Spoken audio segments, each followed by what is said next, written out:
Olá, que a paz do Senhor esteja no seu coração.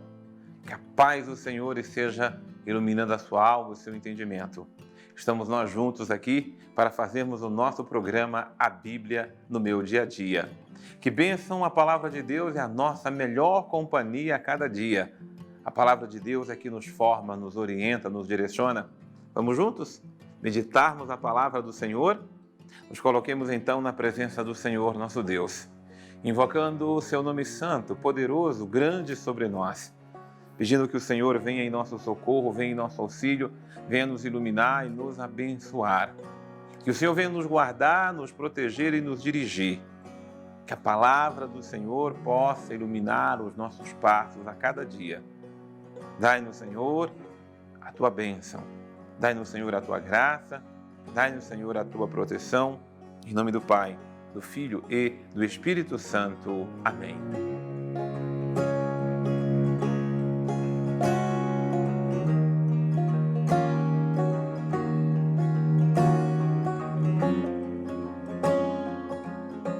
Muito bem, meus irmãos e minhas irmãs, vamos meditar a palavra de Deus em nosso coração e juntos crescermos na intimidade com o Senhor por meio da sua palavra. Eu sempre digo que a nossa missão não é compreender primeiro a palavra, é se alimentar da palavra. Quando a gente aprende a comer um alimento, quem nos dá o alimento sabe a importância que o alimento tem. A criança não entende porque ela tem que comer uma banana, porque tem que comer uma frutinha, porque tem que comer, de repente, até um alimento que seja mais amargo, porque ela alimenta aquela criança, mesmo que a criança não compreenda, né? E nós muitas vezes tomamos um remédio, isso, aquilo, sem compreender, mas sabendo que a importância que ela tem para nós. Então a gente se alimenta da palavra e a primeira ocupação não é com a compreensão, mas em deixar que a palavra caia, em que a palavra entre, em que a palavra penetre, em que a palavra seja proclamada, assimilada. Mas a gente se dedica então em ruminar a palavra para que ela mesma vá falando. Ela vai de uma forma tão mansa, como é a palavra do Senhor, tão suave, fazendo e realizando a obra de Deus em nós. Mateus, capítulo 21, versículos de 33 a 45. Aliás, desculpe, Mateus 21 é 33 a 46, não 45, 46, ok? Vamos terminar todo esse capítulo 21 do Evangelho de Mateus. Jesus está dizendo: escutai esta outra parábola. Certo proprietário plantou uma vinha, pôs uma cerca em volta, cavou nela um lagar e construiu uma torre de guarda. Ele alugou a uns agricultores e partiu para o estrangeiro. Eu chamo a sua atenção só para que você preste atenção nos personagens. O proprietário, que é o dono e que plantou a vinha, ele que construiu tudo aquilo lá, mas ele alugou para agricultores e foi morar e foi viver no estrangeiro por um tempo. No tempo da colheita, ele, o proprietário, mandou seus servos aos agricultores que tinham alugado aquela vinha, para que possa receber os frutos. Os agricultores, porém, agarraram os servos, espancaram a um, mataram a outro e a outros apedrejaram. Vocês estão vendo que os agricultores são terríveis, são brutais, são cruéis e são assassinos, porque os operários ou servos foram apenas receber aquilo que pertencia ao patrão, mas os agricultores o receberam com total violência e desprezo. Espancaram, mataram, apedrejaram. Mas o agricultor, que é dono da vinha, Mandou outros servos, mas em maior número que os primeiros. Mas foram recebidos do mesmo modo, da mesma maneira. Foram recebidos de forma violenta, foram ultrajados, foram maltratados, foram mortos e apedrejados.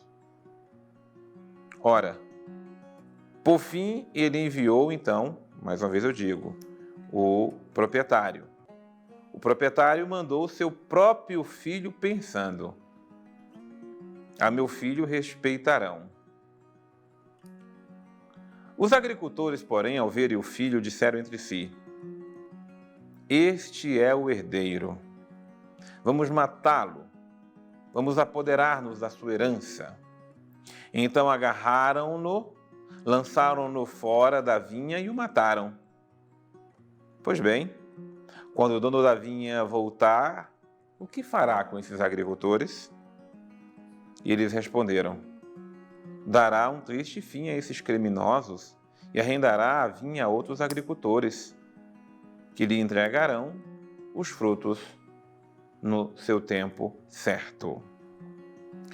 Antes até de continuar lendo, me chama a atenção essa parábola, porque a gente pode pensar assim: mas olha, esse proprietário também é imprudente, me parece, não? Você já mandou os primeiros foram maltratados, não devia ter mandado mais ninguém, mas ele mandou. E a resposta foi pior ainda, porque era em maior número. Ora, então esses agricultores não são dignos nem de continuarem mais? Não. Ele mandou então o seu próprio filho, o filho eles vão ouvir. E com o filho é que eles realmente extravasaram. Mataram o próprio filho para dizer: não, agora vamos herdar isso para nós. Humanamente, você pode chamar este proprietário de bobo, de ingênuo, ou qualquer outra característica que você possa imaginar. Porém, como se trata de uma parábola, ela nos remete àquele que é o proprietário, aquele que é o dono, aquele que é o criador de todo o universo. Foi ele que criou tudo, foi ele que fez tudo. Ele é tão bondoso, ele é tão misericordioso, que ele confiou-nos o cuidado de tudo isso que ele nos deu. Ele quer apenas que apresentemos os frutos. E o que fizeram, aqui no caso, os agricultores, que representam o povo da primitiva aliança, o povo judeu, o povo de Israel? Quantos deles rejeitaram os profetas, maltrataram, mataram, perseguiram? O Senhor mandou outros, fizeram do mesmo jeito. Depois o Senhor, o Criador de todas as coisas, mandou o seu próprio Filho. E você se recorda como é que o Filho de Deus foi recebido no meio de nós. Então Jesus respondeu a eles: nunca leste nas Escrituras? A pedra que os construtores rejeitaram, essa se tornou a pedra angular. Isto foi feito pelo Senhor, e isto é admirável aos nossos olhos. Então, essa aqui é um princípio fundamental da nossa fé. A pedra que os pedreiros, os construtores rejeitaram, ou seja, a pedra que eles não deram valor nenhuma, aquela pedra é a pedra angular. Ou seja, nós muitas vezes rejeitamos o essencial, o fundamental, aquilo que é a base, é o alicerce, rejeitamos a palavra de Deus, rejeitamos a presença de Deus. E aquilo é o angular, é o essencial, é o fundamental para a nossa salvação. Por isso vos digo, o reino de Deus vos será tirado e entregue a um povo que produza os frutos do reino. E quem cair sobre essa pedra ficará despedaçado, e sobre quem ela cair, ela o esmagará. Então aqui está um princípio que é o versículo 43. O reino de Deus vos será tirado e entregue a um povo que produza os frutos do reino de Deus. Foi confiado a vocês, vocês não produziram, vocês não cultivaram, vocês até não deram atenção àquele que é o proprietário. Tem que tirar, tem que tirar. Quando ouviram as parábolas de Jesus, os sumos sacerdotes, os fariseus, entenderam que ele se referia a eles. Procuravam prendê-lo, mas ficaram com medo das multidões, pois elas o consideravam um profeta. Óbvio que, em primeiro lugar, está falando a eles. E eu quero que você entenda, para que você não tenha uma mentalidade judaica, de forma alguma, antissemítica, terrível. Foram autoridades, foram membros desse povo que não acolheram, que rejeitaram, que desprezaram. E eu não posso falar muito, não, porque muitas autoridades cristãs, muitos cristãos também rejeitam Jesus, também não acolhem Jesus, também acolhem aquilo que lhe é conveniente e desprezam aquilo que é o essencial da palavra de Deus. Eu não posso nem julgar ninguém, porque se eu olhar para a minha vida, se nós olharmos para a nossa vida, nós muitas vezes não acolhemos Jesus, sua palavra, fazemos pouco caso e não produzimos frutos. Por isso, a palavra de Deus hoje nos chama a acolher, a amar a palavra de Deus que nos é enviada pelo nosso Mestre Jesus.